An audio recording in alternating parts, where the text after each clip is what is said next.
I'm Graham Darlow and I'm the chair of the Safety Charter Steering Group, and we've just held our meeting, which we do every quarter.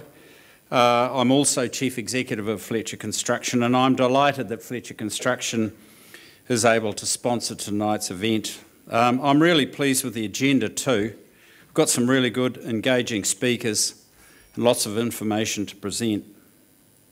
To start with this afternoon, we've got Kelvin Smith. Kelvin is Deputy Chief Executive of Corporate Services at SERA, and Kelvin will talk us through where we're at in the progress of the rebuild. I'm sure many of you will be very keen to hear this information, as while we're all focused on our own individual projects, it's great to get a sense of the wider Canterbury rebuild project. Later on, Cos Bruin, someone I know really well from Downer, the Managing Director, will speak to us about safety culture and what safety leadership means to him. Following Cos, we'll hear from Rob Sloan.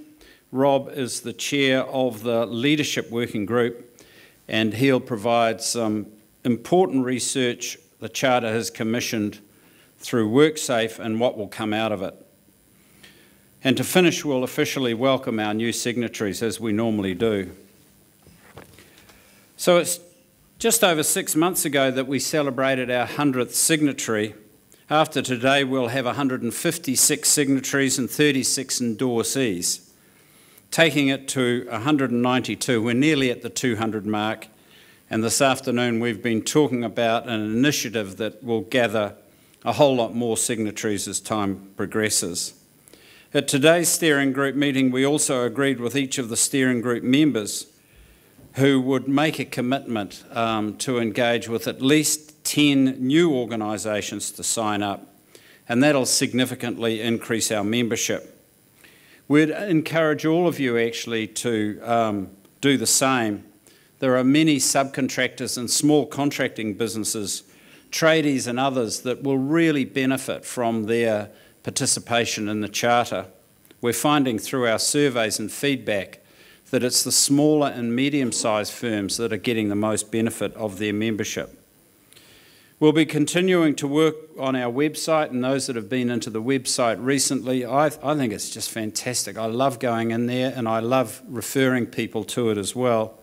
And we've had some interesting data on the number of people accessing the website with an average time of 4 minutes, which is pretty stunning for a website that each person has going into the website. We haven't taken a break since we last met in December. In fact, there's been quite a bit to report. In January, you'll all have received an email asking you to complete the revised assessment tool.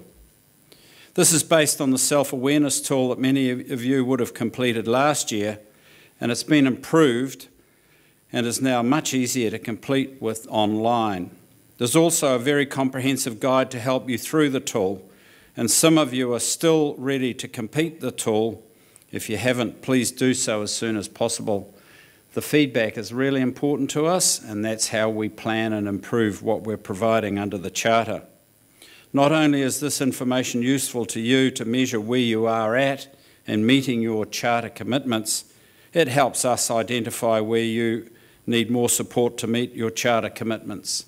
And certainly one area that we've identified is through fatigue and to a lesser extent impairment, and we've had a great discussion more recently today because we were asked by Worksafe to provide some anecdotal evidence on where we think the focus needs to be.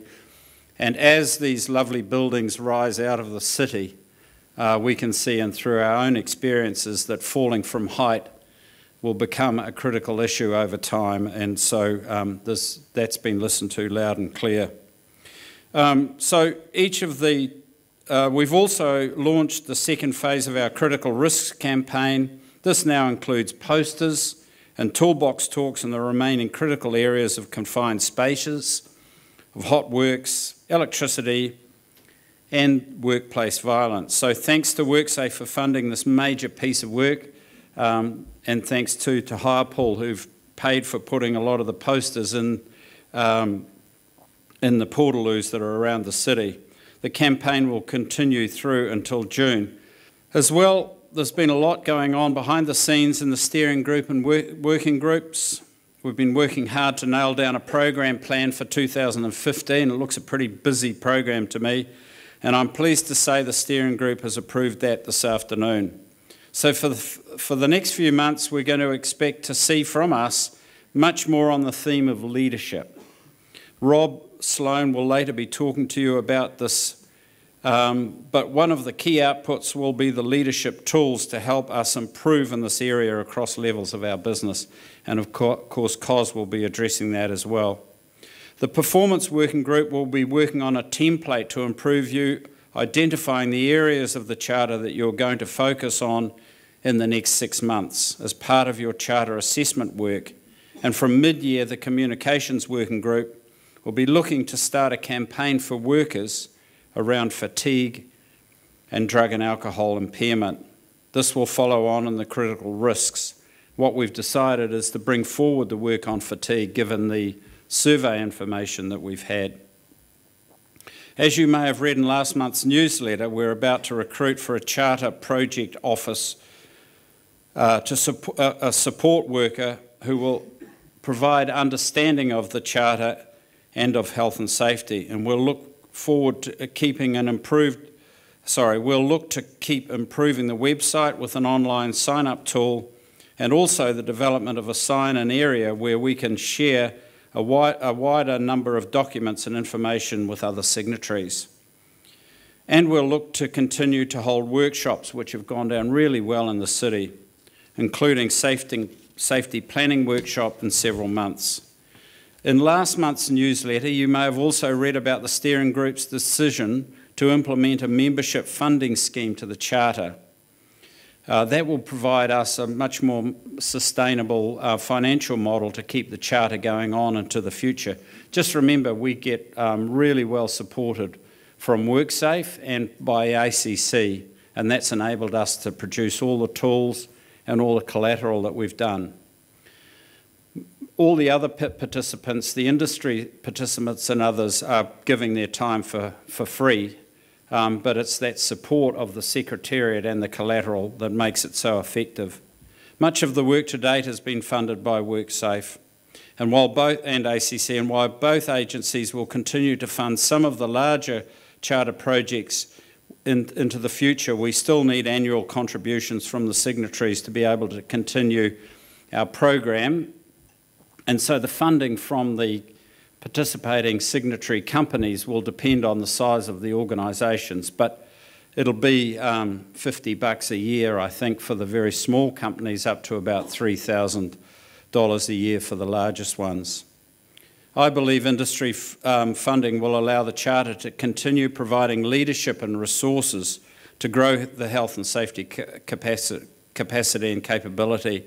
And we have committed to a very comprehensive work program in 2015. That'll extend into 2015, and I hope, like me, you will see a significant value from your membership of the Charter. I've briefly touched on the new role of the Charter Project Officer, which we'll be recruiting shortly. This is really exciting. The role has come out of discussions with the steering group and has been had and led by the Council of Trade Unions, particularly with Helen Kelly and Worksafe New Zealand. We think worker participation is one of the key parts of the Charter, and this role will not only support worker understanding of the Charter, which we believe is pretty low, but also the health and safety across the rebuild, and it'll complement the work of the Charter senior leaders. As well as visiting construction sites to discuss and raise awareness of the Charter Project Officer will encourage workers to participate in a survey to gauge employee participation in health and safety, involvement by health and safety representatives on site, and the worker views on general site health and safety. The Charter Project Officer role will be contracted by the Council of Trade Unions and will be based in the Safe Rebuild Canterbury offices. Before I finish this afternoon, I also want to mention something very relevant to you all. Through the Business Leaders Health and Safety Forum, which I'm a member, there is a 2-day development series being offered as part of the safety leadership development.